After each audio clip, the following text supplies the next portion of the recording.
Hello learners, welcome to my YouTube channel We Learning. This is Priya Barnwal and friends, today here I am with more expected MCQs. So friends, आज ये अपना 11th class है and this is the last class of our communication series. Okay so इससे पहले मैंने काफ़ी concepts clear करवाए हैं और 2 क्लासेस लगाई हैं एक्सपेक्टेड एमसीक्यूज़ पे भी, जिसके थ्रू हम कंसेप्ट्स भी कर रहे हैं अपने। तो आपने नहीं देखा तो आप उन वीडियोस को भी जाकर ज़रूर देखो और अच्छी लगे तो अपने फ्रेंड्स के साथ भी ज़रूर शेयर करना, सो दैट वो भी इन फ्री क्लासेस की बेनिफिट ले सकें। और मेरे चैनल को सब्सक्राइब नहीं किया तो सब्सक्राइब कर लो, सो दैट मैं जब भी न्यू वीडियो लेकर आऊँ आपको टाइम टू टाइम नोटिफिकेशंस मिलती रहें। तो आज हम करने वाले हैं कम्युनिकेशन पे expected MCQs. So let's begin the class. चलो, तो here is your question number 1। Question number 1 क्या बोलता है? Which of the following are not correct about mass media. इसमें से कौन सा मास मीडिया के बारे में सही नहीं बोल रहा? कौन सा स्टेटमेंट? फर्स्ट स्टेटमेंट बोल रहा है the news industry are forms of mass media that focus on delivering news to the target public which include print media, broadcast news etcetera. Means news industry mass media का ही form है, part है, जो एक target public को deliver करता है news. क्या deliver करता है? न्यूज़ डिलीवर करता है, जिसमें आपका प्रिंट मीडिया, ब्रॉडकास्ट न्यूज़, ये सारी चीज़ें आती हैं ना। सेकेंड क्या बोलता है? Mass media communication that is transfer to short group. Mass media communication वो है जो ट्रांसफ़र होता है शॉर्ट ग्रुप ऑफ पीपल के पास। शॉर्ट ग्रुप ऑफ पीपल के पास ट्रांसफ़र होता है इन अ लॉन्ग टाइम, लंबे समय तक रहता है ना। सी क्या बोलता है? Social media refers to internet sites where people interact freely sharing multimedia mix of personal words, pictures, videos, audios etcetera. Means social media वो इंटरनेट साइट्स हैं जहाँ लोग इंटरैक्ट करते हैं फ्रीली, अपने आइडियाज़ को, अपने नॉलेज को शेयर करते हैं। किसके through? Personal words, pictures, audios, videos, इन सब के थ्रू। नाउ ऑप्शन डी क्या बोलता है? Mass media has more tendency to spread rumours. Mass media के पास र्यूमर्स फैलाने की ज़्यादा टेंडेंसी है, ज़्यादा स्कोप है, वो ज़्यादा से ज़्यादा र्यूमर्स फैला सकता है। र्यूमर्स क्या होता है? र्यूमर्स मीन्स अफवाह। तो मास मीडिया के पास अफवाह फैलाने के ज़्यादा स्कोप हैं, ऐसा बोल रहा है स्टेटमेंट में। तो what will be your answer? Video को पॉज करो and try to answer by yourself first. Answer क्या होगा इसका? तो आंसर होगा mass media is communication that is transfer to short group of people. तो मैंने पहले बताया है आपको, मास मीडिया के कैरेक्टरिस्टिक्स करे थे हमने। तो क्या mass media short group of people तक जाता है? नहीं, ये लार्ज ग्रुप ऑफ पीपल तक जाता है ना। तो ये आपका गलत है। क्यों? क्योंकि हमें नॉट करेक्ट बताना है ना।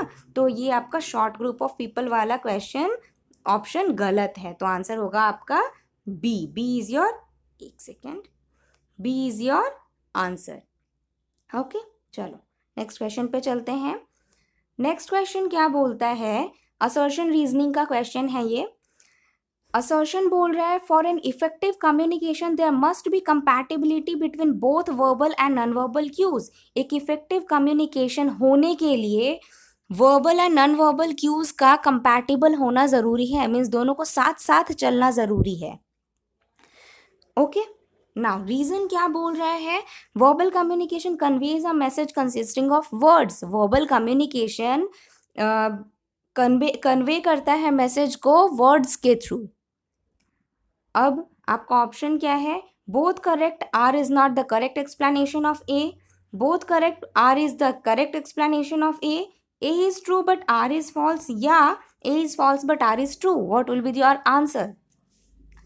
तो आपका आंसर होगा, आप ये देखो, ये सही बोल रहा है और ये भी सही बोल रहा है, बट दोनों में कोई कंपैटिबिलिटी नहीं है। मतलब दोनों एक जैसी बात, मतलब रीज़न जो है आपका वो असर्शन से रिलेटेड नहीं है।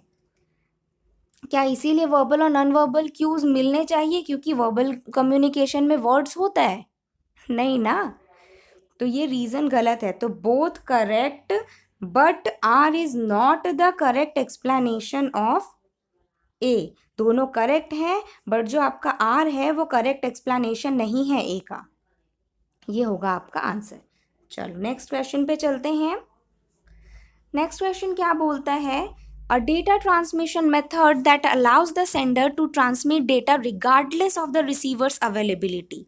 एक डेटा ट्रांसमिशन, डेटा को ट्रांसफ़र करने का मेथड जहाँ जब सेंडर डेटा को ट्रांसफ़र करता है तो वहाँ रिसीवर ना भी हो तो चलेगा, मतलब रिसीवर के एब्सेंस में भी सेंडर डेटा को ट्रांसफ़र कर सकता है।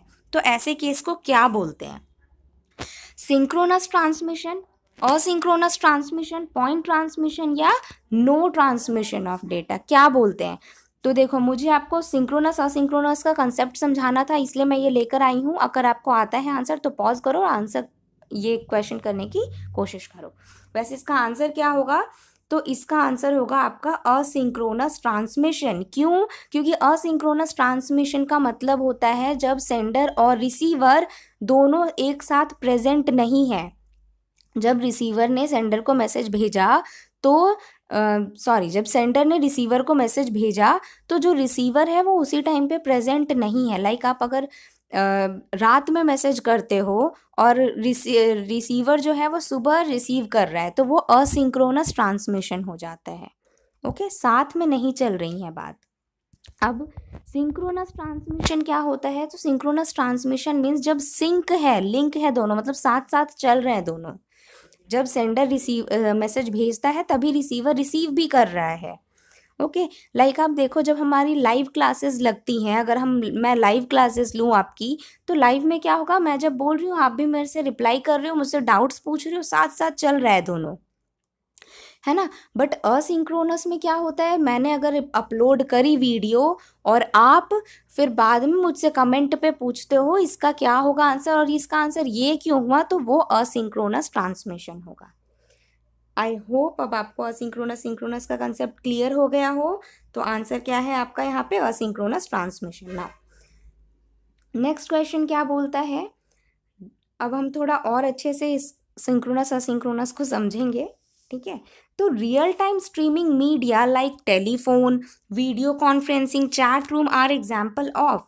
जब आप रियल टाइम स्ट्रीम हो रहा है आपका मीडिया, जो रियल टाइम पे, जैसे आप लाइव क्लास ले रहे हो तो वो लाइव स्ट्रीमिंग हो रही है, तो उसका एग्जाम्पल है आपका टेलीफोन, जब आप कॉल पे बात करते हो।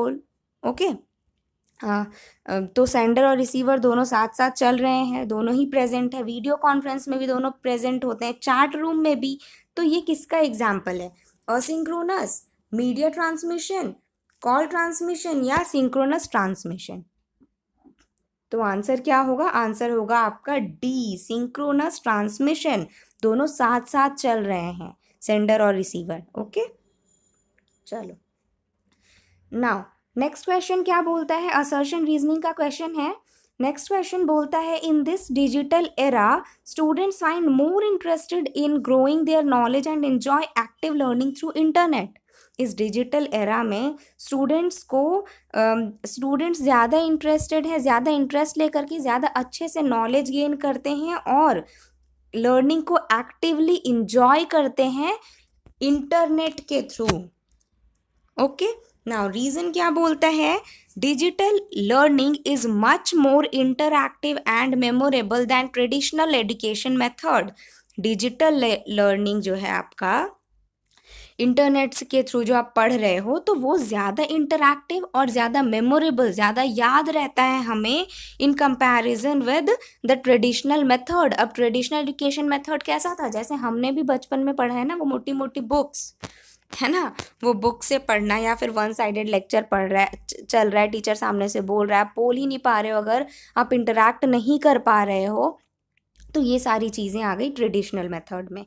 तो क्या ये सही बोल रहा है? मतलब एक सेकेंड, हाँ, तो क्या ये सही बोल रहा है? मतलब क्या इसका असर इस पे होता है? मतलब असर्शन जो बोल रहा है उसका रीज़न यही है, इसी के वजह से होता है आपका?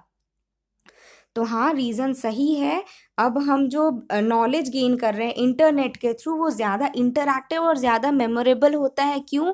क्योंकि वन साइडेड लर्निंग में हम एक्टिव नहीं हो पाते थे, एक्टिवली पार्टिसिपेट नहीं कर पाते थे। ओके, तो आपका आंसर होगा both correct and are is the correct explanation of A. Okay, चलो नेक्स्ट क्वेश्चन पे चलते हैं। क्वेश्चन नंबर 6 बोलता है the pressure one feels to act like they belong even if one has no inclination towards the said act is an example of. तो देखो इसको समझते हैं। जब आपके ऊपर प्रेशर बन रहा है, ऐसा प्रेशर बन रहा है कि जब सारे लोग आपके कुछ और बात बोल रहे हैं बट आप कुछ और बोल रहे हो, मतलब ये एक ग्रुप है, ठीक है, ग्रुप में 7 लोग हैं, ये देखो ग्रुप में 7 लोग हैं, तो इन सातों को ना एक सेम टाइप की डिश पसंद आ रही है। रेस्टोरेंट में खाने गए, फ्रेंड्स हैं, रेस्टोरेंट में खाने गए, अब सातों ने बोला हाँ हम तो ये वाली डिश खाएंगे, लेकिन ये जो एक बंदा है ना इसको वो डिश नहीं पसंद, तो वो इनकी थिंकिंग के साथ रेडी नहीं है, मतलब उसको अंदर से हो रहा नहीं मैं नहीं खाना चाहता, मुझे नहीं पसंद ये चीज़। ओके, तो उस पर प्रेशर बन रहा है ना, ग्रुप का प्रेशर बन रहा है, क्योंकि ग्रुप में सारे लोग अग्री कर रहे हैं, तो ये भी बोलता है अच्छा चलो ठीक है खा लूँगा, ठीक है। तो ये किसका एग्जाम्पल है? ये एग्जाम्पल है आपका, देखो group think, Abilene paradox, group network या रोजर्स पैराडॉक्स, क्या होगा? तो आंसर होगा आपका इसका एबेलिन पैराडॉक्स। एबेलिन पैराडॉक्स में ये बात कही गई है कि जब ग्रुप के सारे मेंबर्स एक चीज़ के लिए रेडी हो रहे हैं बट आप उसके लिए अंदर से मन नहीं मान रहा, बट फिर भी क्योंकि ग्रुप के लोग बोल रहे हैं तो आप उस चेन को तोड़ना नहीं चाहते, इसीलिए आप उनको सपोर्ट कर रहे हो, तो उसको बोलते हैं हम एबेलिन पैराडॉक्स। अच्छा, अभी देखो ग्रुप थिंक क्या होता है। तो ग्रुप थिंक का मतलब है ये जो 7 फ्रेंड्स थे ना, तो ये 6 तो एक चीज़ पे रेडी हो रहे थे और ये 7वां जो है ये बेचारा, इसको पता ही नहीं है कि वो जो डिश सारे लोगों ने ऑर्डर करा है उसका टेस्ट कैसा है। ये 7वें को पता ही नहीं है कि टेस्ट कैसा। अब जब इसको पता ही नहीं है तब तो ये ग्रुप मेंबर्स के साथ जाएंगे कि चलो ठीक है जो बोल रहे हो खा लूँगा, मुझे तो टेस्ट ही नहीं पता कि कैसी है, तो ये उनके साथ चल रहा है। तो ग्रुप थिंक का मतलब जब कोई एक इंडिविजुअल ग्रुप मेंबर्स के साथ चल रहा होता है और उसको पता नहीं होता कि डिसीजन जो सारे लोग मिलकर लिए हैं वो सही है या गलत है। ओके, आई होप आपको group think and Abilene paradox clear हो गया हो। मुझे ये कंसेप्ट समझाना था इसीलिए क्वेश्चन लेकर आई। चलो खैर, अब दूसरा क्वेश्चन करते हैं। तो अब who introduce the term Abilene paradox? Abilene paradox किसने दिया है? Thill and Bovee, Shannon Weaver, Wilbur Schramm या जेरी बी हार्वे ने? किसने दिया है? तो ये कंसेप्ट दिया है आपके जेरी बी हार्वे ने। इन्होंने एबेलिन पैराडॉक्स का कंसेप्ट दिया। और जो ये बाकी के 3 है ना, ये हमने क्लास में करा है ना, वो 3rd या 4th क्लास में मैंने सारे कम्युनिकेशन के मॉडल्स करवाए हैं आपको, तो उसमें ये Thiel and Bovee, Shannon Weaver और आपका विल्बर शैमम, ये सारे कम्युनिकेशन के मॉडल्स करवाए हैं। तो ये मॉडल्स है कम्युनिकेशन के, और ये जो एबेलिन पैराडॉक्स है ये जेरी बी हार्वे ने दिया है। चलो नेक्स्ट क्वेश्चन पे चलते हैं। नेक्स्ट क्वेश्चन नंबर 8 क्या बोलता है? Which of following is not important component of effective communication skill? इसमें से कौन सा इफेक्टिव कम्युनिकेशन स्किल के लिए इम्पॉर्टेंट नहीं है? ओके, तो become an engaged listener, engaged listener बनो, पूरे अच्छे से बातों को सुनो, इंगेज्ड रहो, या फिर पे more attention to verbal cues then non verbal cues, verbal cues से ज़्यादा नॉन वर्बल क्यूज से ज़्यादा वर्बल क्यूज पे फोकस करो। अब क्यूज क्या होता है? तो क्यूज का मतलब है हिंट। ओके, तो नॉन वर्बल हिंट से ज़्यादा वर्बल क्यूज, मतलब जो बोल रहा है सामने वाला उस पे ज़्यादा फोकस करो, ना कि उसके एक्शन पे। अब सी क्या बोलता है? पे more attention to non verbal cues, non verbal cues पे ज़्यादा अटेंशन दो। या फिर असर्ट योरसेल्फ, असर्ट योरसेल्फ का मतलब होता है खुद को इंगेज्ड रखो और अपने लिए स्टैंड लो। ओके, असर्टिंग योरसेल्फ, अपने आप को असर्ट करो, मतलब इंगेज रखो, अपने लिए स्टैंड लो। असर्ट योरसेल्फ में क्या है, आप अगर आप कुछ कैरेक्टरिस्टिक्स बता दे रही हूँ मैं, अभी आपका प्रोवाइड, अब आपको ना कोई फीडबैक प्रोवाइड करता है, एक सेकेंड, हाँ, अब कोई आपको फीडबैक प्रोवाइड करता है तो आपको उस फीडबैक के साथ पॉजिटिव रहना है। पॉजिटिव इन द सेंस, अगर आप कुछ गलत कर रहे हो और सामने वाला बोल रहा है कि आप गलत कर रहे हो तो उस पर पॉजिटिव रहो, उसकी बातों को सुनो, ऐसा नहीं कि अरे ऐसे कुछ भी बोल के चला गया, ऐसे नहीं, पॉजिटिव रहना है और रोने नहीं बैठ जाना है। अगर आपको कोई डांट रहा है या फीडबैक दे रहा है कि आप गलत कर रहे हो तो उसको अच्छे से पॉजिटिवली समझना है। और असर्ट योरसेल्फ में आता है आपका जब आप अपने लिए स्टैंड लेते हो, मतलब अगर आपको कोई कुछ बोल रहा है तो नो बोलना सीखो। ओके, नो बोलना सीखो, मतलब आप ऐसा नहीं कि हर बात पे रेडी हो जाओ, हाँ मैं कर दूंगा मैं कर दूंगा, ऐसा नहीं। आप अगर आपको वो चीज़ गलत लग रही है तो से नो। ओके, और अपने लिए स्टैंड लो, अच्छे से सुनो, बातों को अच्छे से समझो। तो ये सारी चीज़ें आती हैं असर्ट योरसेल्फ में। तो आंसर क्या होगा इसमें से, कौन सा इंपॉर्टेंट कंपोनेंट नहीं है? देखो कंपोनेंट ये सारे ही हैं, लेकिन इसमें से कौन सा इंपॉर्टेंट कंपोनेंट नहीं है वो हमें ढूंढना है। तो आंसर होगा आपका पे more attention to verbal cues then non verbal cues. क्योंकि वर्बल क्यूज में क्या आता है, जो वर्ड्स बोल रहा है, और नॉन वर्बल में क्यूज में आता है जो उसके एक्शंस है, हैंड के मूवमेंट या उसकी आँख आइज जो बोल रही हैं, ये सारी चीज़ें।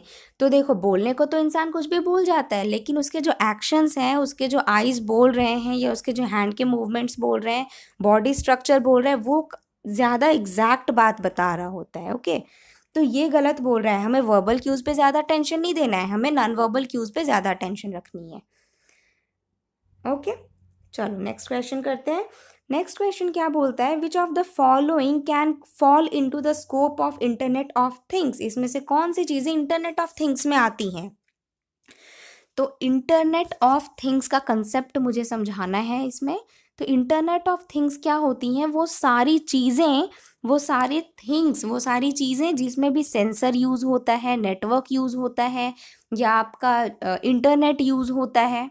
ओके, तो अगर इनमें से कोई भी चीज़ यूज़ हो रही है ना किसी एक सामान में, तो वो आपका इंटरनेट ऑफ थिंग्स में आती हैं वो चीज़।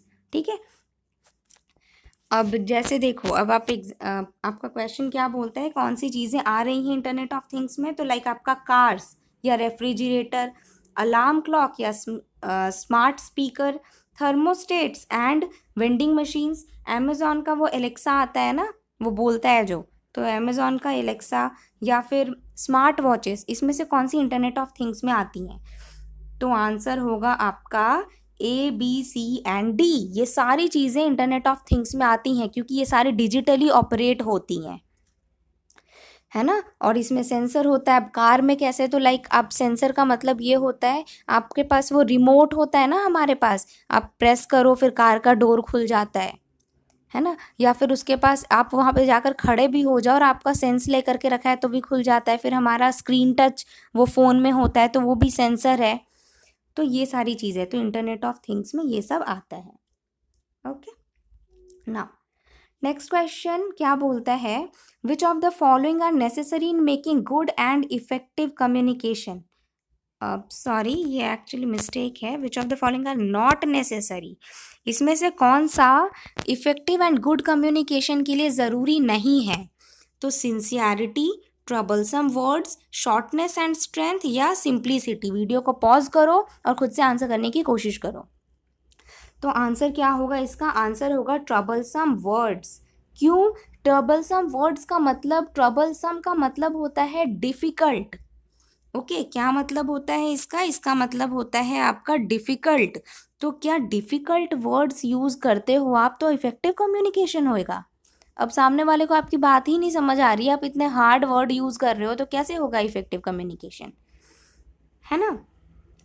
तो ये गलत बोल रहा है। और सिंसियरिटी, हाँ भाई सिंसियर होने चाहिए। आप जब सुन रहे हो, कम्युनिकेट कर रहे हो, आप सिंसियरली सुनोगे तभी तो बातें समझ में आएंगी। और आपका शॉर्ट एंड स्ट्रेंथ होना चाहिए, मतलब थोड़ा ही बोलो, बहुत ज़्यादा लंबा नहीं खींचना बात को, थोड़ा बोलो बट पावरफुल होना चाहिए, आपकी बात में दम होना चाहिए। ठीक है, तो वो स्ट्रेंथ में आ गया। और सिंप्लिसिटी, हाँ सिंपल होनी चाहिए बात आपकी, सिंप्लिसिटी होनी चाहिए बात में, बहुत ज़्यादा घुमा फिरा के नहीं बोलना है। तो आंसर क्या होगा इस क्वेश्चन का, आंसर होगा बी, ट्रबलसम वर्ड्स। ना देखो, अभी ये सारे आंसर्स मैंने यहाँ पे प्रोवाइड कर दिए आपको इस वाली स्लाइड पे, आप यहाँ से भी देख सकते हो। अगर आप स्लाइड के थ्रू वीडियो पॉज करके भी करते हो तो आप यहाँ से जा सकते हो। So friends that's all for today's class. अगर आपको मेरी क्लास अच्छी लगी हो तो ज़रूर लाइक करना, अपने फ्रेंड्स के साथ ज़्यादा से ज़्यादा शेयर करो, और मेरे चैनल को सब्सक्राइब नहीं किया तो मेरे चैनल को सब्सक्राइब कर लेना। रेड वो प्रेस करना रेड बटन पे, और ऑल पे क्लिक कर लेना, सो दैट मैं जब भी वीडियोस लेकर आऊँ आपको नोटिफिकेशंस मिलती रहें। और फ्रेंड्स, ये अपना टेलीग्राम का चैनल है, आप इसको ज्वाइन करो, और यहाँ से आपको डेली फ्री क्विजेज मिलेंगी पेपर 1 की, और पेपर 2 अपना कॉमर्स सब्जेक्ट है मेरा, तो मैं पेपर 2 में इंटरनेशनल बिजनेस के भी एमसीक्यूज अभी करवा रही हूँ। और इंटरनेशनल बिजनेस फ्रेंड्स अपना कंप्लीट हो गया है, तो इंटरनेशनल बिजनेस पूरा करवा दिया है मैंने, आपने नहीं देखा तो आप वो भी देख सकते हो अगर आप कॉमर्स मैनेजमेंट या इकोनॉमिक्स के स्टूडेंट हो तो।